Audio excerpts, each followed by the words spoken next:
Good afternoon, everyone, and thanks for joining me. I'm Phylicia Ashley in for Don G this week. Today on Wave Country, we're talking about the importance of your vote. We'll tell you how you can vote today until next Tuesday, June 23rd. Members of Vote Now KY have all the details on how you can exercise your right to vote.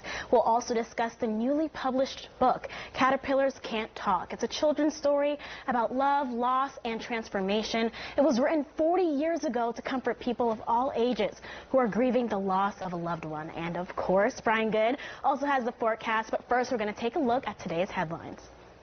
Pictures and videos from LMPD have been shared throughout the community showing situations from Monday getting violent near 9th and Broadway.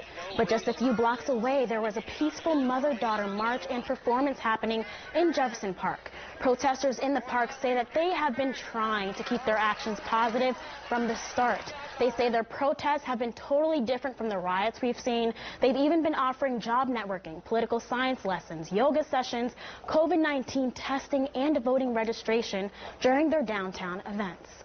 The wife of Kentucky Congressman Andy Barr has died. Carol Barr died suddenly last night at the family's home in Lexington. A statement from the congressman's office says that they respectfully ask for privacy to allow the family time to grieve. The statement goes on to say that right now, Barr is solely focused on being a father to his 2 daughters. And don't forget, you don't have to wait until next week to cast your ballot for Kentucky's primary. We've been reminding you every day in-person voting is still going on at the Kentucky Expo Center. However, the deadline to request an absentee ballot has already passed. Speaking about school, Brian Good is going to school us on the forecast. Oh, did you like that one? Brian, what can we look forward to as we head into the weekend? I thought you were going to ask. So, Brian, when's the next snow day? Well, stay with us because coming up next after this break, we're going to be talking about your vote. Did you vote yet? We're going to be covering everything you need to know right after this. Every candidate wants it, but it's all yours and you hold the power. We're talking to you about your vote with Hani Goldman and Keisha Swan from Vote Now KY, and you can also learn more at govotesky.com. Thank you, ladies, for joining us. And you guys have already been grilling everyone here at Wave 3 if we voted or not. I cast in my ballot yesterday. So, what is something, I know things are a little bit different this year. What do you want the community to know about their vote and especially casting their ballots this year? But voting is even better.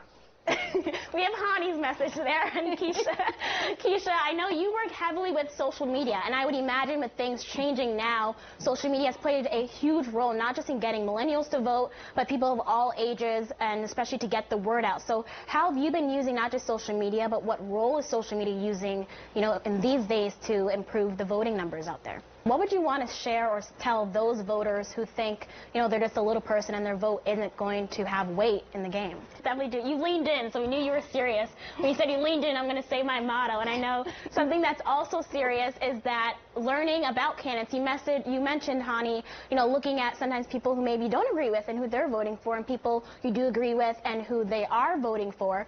What are some other positive or great resources that everyone can use to learn more about candidates? Because I know sometimes you go on their own websites and you only see the good. You only see what they say they want or claim they're going to do. So how can people really find out the truth and the nitty-gritty about the candidates that are running? Coming up live next, we're going to be talking about a newly published book for children and families who are grieving the loss of a loved one. It's called Caterpillars Can't Talk. Stay with us. In life, we all have to deal with love, loss, and transformation. There's a book to help you through the journey. Stacey Sywick-Sassine is here to talk about her mother's best-selling children's book, Caterpillars Can't Talk, a story about love, loss, and transformation. And you can learn more about that right now because we have Stacey joining us.